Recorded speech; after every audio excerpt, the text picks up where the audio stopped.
아파트 없는 서울의 골목길을 잘 담고 있는 만화 꺼벙이 혹시 기억하십니까? 옴니버스식으로 그린 만화 속엔 70년대 서울의 모습이 고스란히 담겨져 있습니다. 서울시는 그동안 서울의 오래된 문화유산을 보존하고 지키기 위해서 미래유산을 선정하고 지원해 왔는데요. 두 분 편을 모시고 미래유산 정책에 대한 자세한 이야기 나눠보겠습니다. 먼저 서울시 문화정책과의 진성수 미래유산 팀장님 나오셨습니다. 안녕하세요. 안녕하십니까. 반갑습니다. 서울연구원의 민현석 연구위원도 나오셨습니다. 안녕하세요. 네, 안녕하세요. 예. 먼저 이 서울 미래유산이 무엇인지 우리 시청자 여러분들께 좀 설명을 좀 부탁드립니다. 네, 서울 미래유산에 대해 간단히 말씀드리면요. 네. 서울 미래유산은 서울 시민들 다수가 네. 그 공통적으로 갖고 있는 기억과 뭐 감성, 예. 또 이야기거리가 담겨 있는 근현대의 문화유산을 말하는 거고요. 예. 지금까지 총 451개가 선정되어 있습니다. 예, 1451개. 아니요, 451개. 아, 451개. 네, 네. 총 451개. 총 451개. 예. 깜짝 놀랐습니다. 아, 이제 1000개가 넘었으면 얼마나 좋을까 하는 생각이 드는 게, 저는 아까 꺼벙이 얘기를 하면서도 그랬지만, 제가 어릴 적 자라던 오리동의 그 골목길들이 지금도 눈에 선하거든요. 그런데 그게 다 없어졌어요. 이제 오리동에 가면 어렸을 때를 찾을 수가 없습니다. 초등학교는 아직 남아있는데, 그 초등학교도 아마 건물이 새로 지어지면 또 기억에서 사라지지 않을까 하는 생각이 드는데요. 미래유산이 처음 추진된 게 2012년이잖아요. 네, 맞습니다. 왜 그랬을까요? 그때 왜 갑자기 미래유산을 우리가 지정해야 되겠다라고 생각을 하게 됐던 거죠?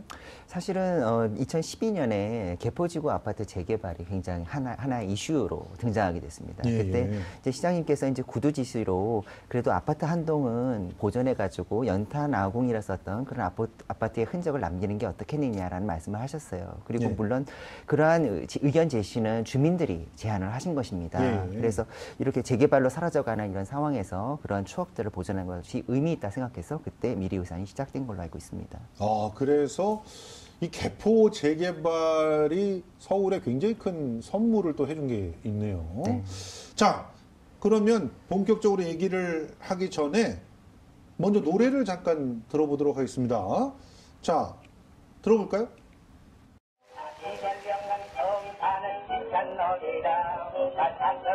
아가씨가 생각을 하네.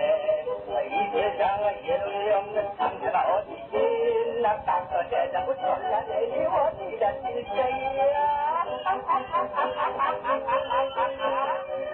이 노래를 흉내내고 따라하느라고 굉장히 저거 잘 부르면 참 재미있는 친구로 이렇게 인정을 받았는데, 서영춘 씨의 그 유쾌한 시골 영감. 아, 이건 원래 서영춘 씨 버전이 되면은 서울 구경이 됐나요? 네, 이 맞습니다. 노래가 원래 강흥식의 유쾌한 시골 영감이라는 대중가요입니다. 네, 1930년대. 이 노래도 서울시의 미래 문화유산이죠. 아, 네, 맞습니다. 예. 그 좀 전에 말씀드렸듯이 서울 미래유산은 시민의 공통의 기억과 감성이 담겨 있는 것이라고 말씀드렸지 않습니까? 지금 서울역 고가도로나 윤구경 가옥, 또 광장시장 같은 유형의 자산뿐만 아니고 지금 들으신 유쾌한 시골 영감이나 뭐 오발탄 이런 뭐 대중가요, 소설, 영화 같은 서울을 배경으로 하는 무형의 자산들도 다 미래유산으로 선정하고 있습니다. 예, 참 서영춘 씨의 목소리로 이 서울 구경 참 지금도 전설처럼 회자되고 있는 그런 노래인데, 거기 보면은 그때 30년, 40년대 당시에 서울과 기차 뭐 이런 것들이 아주 유쾌하게 그려져 있는데요. 또 그때의 기억을 갖고 계시는 어르신들께서는 굉장히 반가워하는 노래라고 볼 수 있는데, 지난해 12월에 서울 미래유산 38개가 새로 선정이 됐잖아요. 그때 사실은 이렇게 무형의 유산들이 좀 많이 지정이 된 게 아닌가. 지금 그때 만화 꺼벙이도 그때 선정이 됐잖아요. 최근 선정된 미래유산 좀 소개 좀 해주세요. 아, 네. 사실은 미래유산은 매년 일정한 주제를 가지고 저희 선정해 가고 있습니다. 근데 작년에는 주로 이제 무형의 유산들을 중심으로 많이 저희가 소개를 했는데요. 뭐 희곡이라든지 수필이라든지 대중가요, 그리고 가곡, 그다음에 만화 이런 것들을 중심으로 저희가 뽑았습니다. 그 중에서 하나 재밌었던 그 유산 중에 하나가 경성백승이라는 책이 하나 있는데요. 그게 어떻게 보면 1920년대 이루어졌던 미래유산이라고 볼 수 있겠습니다. 문화정치 시대 때 그 동아일보가 부스를 열리기 위해서 이제 미디어 이벤트를 진행하게 되는데요. 그때 경성 시민을 대상으로 경승의 명물을 그 수집하는 그런 일이 있었습니다. 아, 그러니까 예. 어떻게 보면 지금부터 100년 전에 우리가 똑같은 일을 서울 시민들이 했다는 거거든요. 예, 예. 그래서 그런 경성백승도 사실 작년에 미래유산으로 선정된 하나의 유산입니다. 예. 청룡열차도 그때 미래유산으로 지정이 됐다고 알고 있는데 청룡열차 하면은 롤러코스터의 원조죠. 네, 맞습니다. 저는 그것도 못합니다. 롤러코스터 중에서 요즘에는 정말 무서운 것들이 많이 나왔는데 어렸을 때 그것도 한번 처음 뭣도 모르고 탔다가 네. 너무 무서웠던 기억이 나가지고 지금도 못 탔는데요. 자, 지금까지 451개의 서울 미래유산이 이제 지정이 됐다고 하는데 가장 인상적인 유산은 팀장님 어떤 걸로 꼽아주시겠어요? 미래유산 팀장으로서는 제가 451개가 하나하나 다 소중한데요. 그렇죠.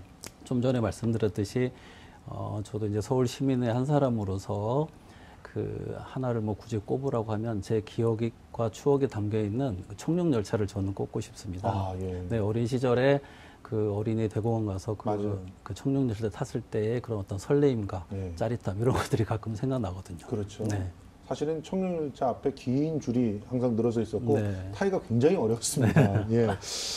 그 민현석 위원께서는 어떤 그 유산을 선택해 주시겠어요? 사실은 저는 선정된 유산보다는 저희가 이제 발굴을 많이 했기 때문에 예. 그 탈락된 유산들 중에 아쉬웠던 유산들이 사실은 더 많이 생각이 납니다. 어떤 게 있나요? 그 중에 가장 인상적이었던 건 뭐냐면은 그 원효로에 있는 네. 신상옥 선생님의 신필름 촬영소가 하나 있습니다. 아. 지금은 이제 오리온 공장으로 활용되고 있는데요. 예. 내부는 어떻게 되는지 모르겠지만 외형은 옛날 모습 그대로 가지고 있어서 어떻게 예. 보면 안양 촬영소 이전의 촬영소이기 때문에 보존의 가치가 충분하다고 생각하는데 아무래도 미래유산이라는 유산적 부담감 때문에 예. 오리온하고 컨택하기가 굉장히 어려웠는데 예. 향후에는 뭐 미래유산으로 하나로서 이제 등록이 되지 않을까라는 기대를 해보고 있습니다. 예. 사실은 뭐 저도 서울에서 태어나가지고 지금까지 서울에서 거의 50년을 자라왔기 때문에 곳곳에 참 이런 곳은 좀 있었으면 좋겠다 싶은 네. 것들이 너무 많아요. 네. 근데 사라져버린 것도 있고 가령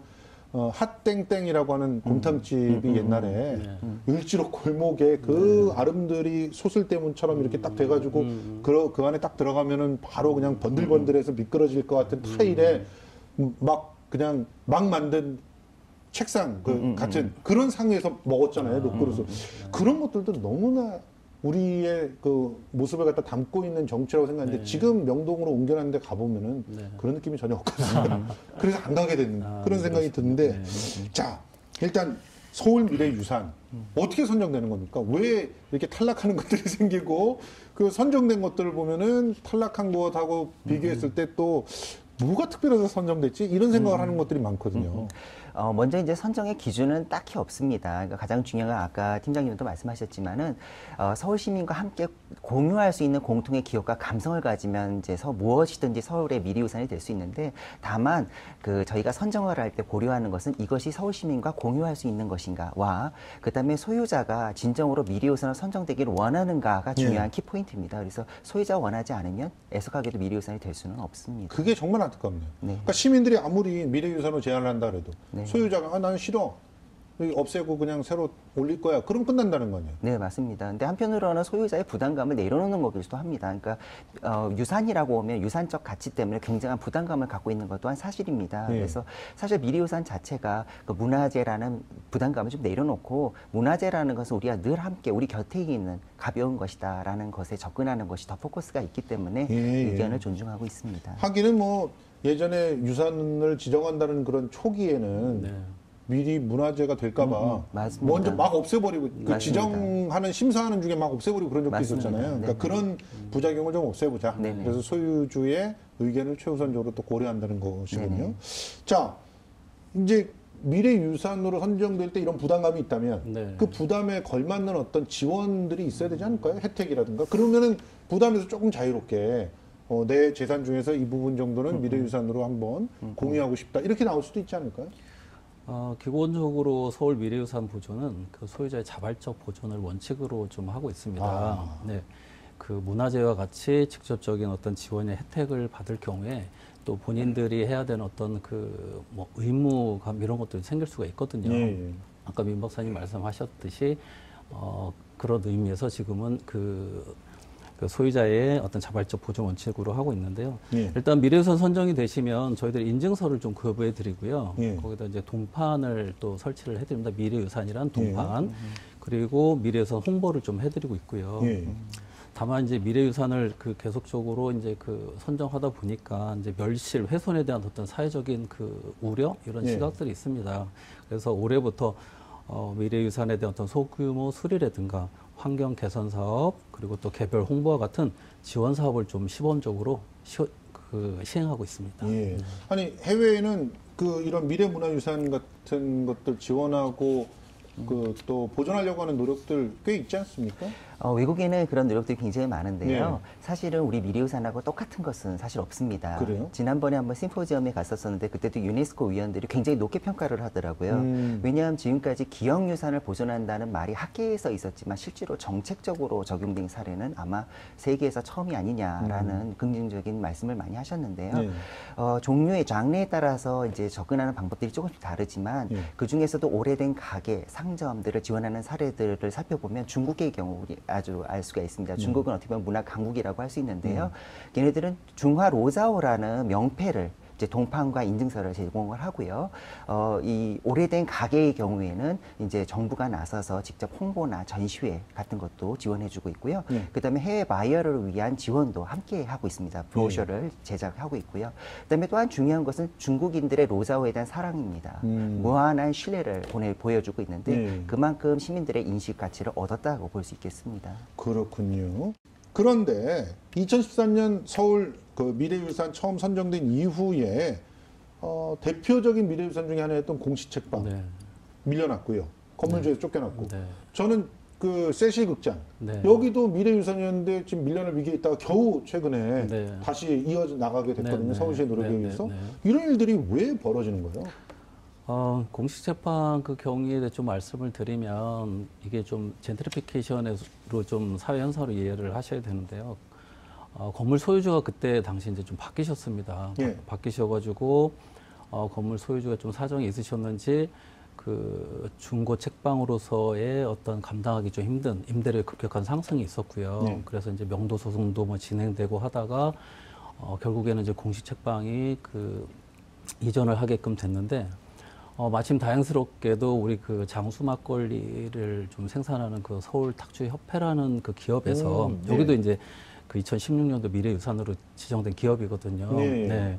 그 기업에서 임대를 좀 후원해 주시고 네. 또 성동구청에서도 안심상가에 좀 아, 입주할 수 있도록 예, 예. 좀 도와주셔가지고 지금은 이제 신촌하고 서울숲 쪽에서 두 군데서 지금 영업을 좀 하고 계십니다. 예. 네. 근데 뭐 이왕이면은 그 자리에 그대로 보존되는 것이 가장 좋겠지만 그렇죠. 그게 안 된다고 네, 하면 네. 그 콘텐츠라도 네. 이렇게 살릴 수 있는 방법이 있었으면 네. 좋겠는데 아무튼 이때 당시에 굉장히 자성의 목소리가 있었어요. 그렇죠? 네네, 네. 우리 사회가 이 정도도 지키지 못하느냐. 네네. 그 어떻게 생각하십니까, 위원님? 사실은 뭐 지키지 못한 거에 대한 자성의 목소리에 대해서는 저도 한번 아석하게 생각은 하지만 한편으로는 그것이 미래유산의 어떤 한계이자 가능성이라는 생각을 합니다. 네. 그러니까 미래유산은 아까 말씀드렸듯이 처음에 시작할 때 기존의 문화재 지정이 겪었던 그런 문제점을 다시 되풀이하고 싶어 하지 않았습니다. 네. 그러니까 단순하게 문화재로 지정해가지고 그거에 대한 대가로서 금전적 지원을 한다든지 아니면은 소유주에 대한 충분한 어떤 이해를 구하기보다는 먼저 그 학술적 가치 때문에 보전을 강조했다든지 뭐 이런 것들의 어떤 갈등 요소들을 해소하기 위해서 저희가 시민 자발에 의한 참여를 요청한 거거든요. 어떻게 보면 인식 개조를 위한 캠페인이라고 볼 수 있는데 그러한 부분이 우리가 지키지 못했던 어떤 한계로 작용했지만 이 계기를 통해서 우리의 문화유산에 대한 가치를 공유한다면 그것이 또한 가능성이 아닐까라는 생각이 듭니다. 무슨 말씀인지 이해를 하겠습니다. 그런 그 어떻게 보면 성장하고 있는 정책이라고 봐야 되는데 맞습니다. 그 성장하는 정책의 어떤 하나의 사례로서 네. 한 기업이 네. 하나의 미래유산을 후원하는 네. 이런 형태의 일종의 매칭 시스템 네, 이런 네. 것들도 지금 중요한 정책 중에 하나로 부상하고 있죠. 네, 맞습니다. 예. 공식 책방 사례는 기업 후원을 통한 미래유산 그 보존의 성공 사례라고 좀 말씀드릴 수가 있고요. 예. 앞으로도 그 사회공헌재단이라든가 또 민간 기업들의 저희가 이제 발굴 또 협조를 좀 구해서 예. 그 영세한 미래유산을 시민들을 대상으로 하는 후원 사업을 좀 계속적으로 진행할 계획입니다. 예. 이 기회를 통해서 좀 많은 기업과 단체에서 이런 그 미래유산 보존 사업에 같이 동참을 해주셨으면 감사하겠습니다. 위원님, 그런데 일단 서울시의 그 새로운 지원책들과 또 이렇게 기업과의 매칭 이런 것들도 잘 알고 계시잖아요. 좀 아쉽다는 부분 없으십니까? 사실은 좀 아쉬웠던 게 사실 451개 이렇게 너무 많다고 생각하지는 않으신가요? 부족하다고 저는 적다고 부족하다고 생각하시지만 생각하거든요. 저희는 사실 그게 좀 많다. 저는 개인적으로 굉장히 많다는 생각이 듭니다. 왜냐하면은 너무 많은 것을 저희가 이걸 케어하려니까 이게 행정적 부담감도 되고 또 소유자께서는 이제 지정이 됐으니까 뭔가를 기다리시고 계시는데 아무것도 없고 뭐 인증서도 사실 늦었습니다. 그래서 그것 때문에 좀 불만도 있으셨고 그래서 이번에는 좀 더 슬림하게 진짜로 시민들이 원하는 것만 한번 뽑아서 슬림하게 가보는 건 어떨까라는 생각도 들고요. 그 다음에 또 하나는 이제 시민들의 관심은 굉장히 많아졌는데 여전히 소유자는 냉랭합니다. 그래서 소유자를 설득할 수 있는 좀 더 공격적인 마케팅 전략 같은 것이 필요하지 않을까라는 생각이 아니, 듭니다. 그러면 시민들이 이런 유산을 좀 보존하고 또 적극적으로 보존에 참여하는 그런 그 행동들을 하고 싶어 하는 거 아니에요? 관심도 많아졌으니까. 네, 맞습니다. 그러려면 어떤 방법을 좀 즐길 수가 있을까요? 제일 첫 번째는 여러분이 즐기고자 하는 그런 미래유산을 홈페이지를 통해서 많이 신청을 해주셨으면 좋겠습니다. 그러니까 사실은 시민의 참여도 많이 관심도 많지만 그거에 대한 적극적인 어떤 참여 실지 그 신청하는 율은 좀 낮은 부분이 있습니다. 그래서 그런 부분을 많이 적극적으로 신청해 주시고 그다음에 느꼈던 후기 같은 걸 함께 적극적으로 나눠본다면 또 소유자님도 어느 정도의 그 진정성이 마음에 움직이지 않으실까라는 생각이 듭니다. 마지막으로 우리가 미래유산을 지키고 보존해야 되는 이유 그리고 앞으로 그 서울시의 계획 좀 우리 팀장님께서 정리해 주시죠. 저희들이 그 우리 주위에 돌아보면은 지금은 좀 가치가 없어 보일지 모르겠지만 그 100년 후에 보물이 될 수 있는 그런 가치 있는 것들이 아직 많이 남아 있거든요. 그래서 서울시에서 이제 그 미래유산 발굴과 더불어 지금 맞춤형 지원 사업 이런 것들 점점 이제 확대해 나갈 건데 시민들의 관심이 없다면 이러한 미래유산 보존 사업이 성공을 하기가 좀 어렵습니다. 그렇습니다. 소중한 우리 그 미래유산을 다음 세대, 우리 미래 세대 전달하기 위해서 소유자 또 시민들 모두 함께 노력해 주시면 고맙겠습니다. 알겠습니다. 우리가 우리들의 기억을 어떻게 보면은 잘 보존해서 그 기억을 통해서 새로운 미래를 만들어 나가기 위해서라도 지금 문화유산으로 지정을 해야 될 것들이 있는 것 같습니다. 시민 여러분들의 사랑으로 이 유산이 정말 제대로 된 유산이 되었을 때 우리는 미래에 그 우리 후손들에게 좀 더 떳떳한 그런 모습이 되지 않을까 이렇게 생각을 합니다. 그런 면에서 저는 세월호 같은 경우도 충분히 유산이 돼야 되지 않을까 하는 생각들을 해봅니다. 자, 지금까지 서울시 문화정책과의 진성수 미래유산 팀장 그리고 서울연구원의 민현석 연구위원과 함께 얘기 나눠봤습니다. 두 분 고맙습니다. 감사합니다. 고맙습니다.